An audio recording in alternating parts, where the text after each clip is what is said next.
Pendant que l'appareil photo numérique de Kodak hiberne, d'autres se réveillent. En 1981, Sony sort le Mavica.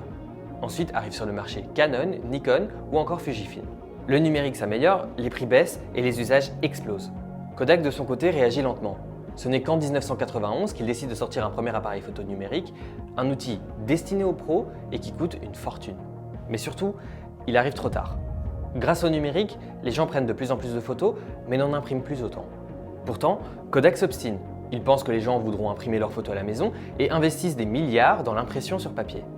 Ils se heurtent à d'autres géants du marché comme HP ou Epson, mais surtout ils n'attaquent pas au bon endroit. En parallèle, au début des années 2000, les téléphones intègrent de plus en plus des appareils photo de bonne qualité.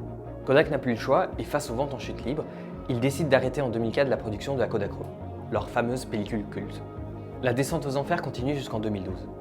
L'entreprise, surendettée et incapable de générer du cash, se voit contrainte de déposer le bilan. La faillite a été de courte durée. En 2013, l'entreprise ressort affaiblie et décide de se repositionner sur 3 secteurs, l'imagerie médicale, le cinéma et l'impression industrielle. Elle revend une grande partie de ses brevets à des grandes entreprises telles que Apple, Microsoft, Google ou encore Facebook. Le grand public n'associe plus Kodak à la photo.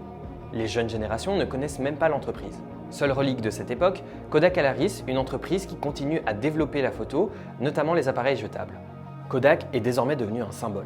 Celui d'une entreprise qui avait une avance technologique énorme, mais qui a eu peur de l'utiliser par peur de gâcher ce qui marchait déjà. Ce refus de changement, on le voit encore aujourd'hui, dans plein d'entreprises et dans plein de secteurs. Alors oui, Kodak a raté le virage du numérique, mais ce qu'elle a surtout raté, c'est sa capacité à se réinventer. Rappelle-toi d'une chose, on tire plus de leçons d'un échec que d'une réussite. C'était Lino. Merci d'avoir regardé cette vidéo, n'hésite pas à me dire ce que tu en as pensé dans les commentaires. On se retrouve dans 2 semaines pour une nouvelle vidéo.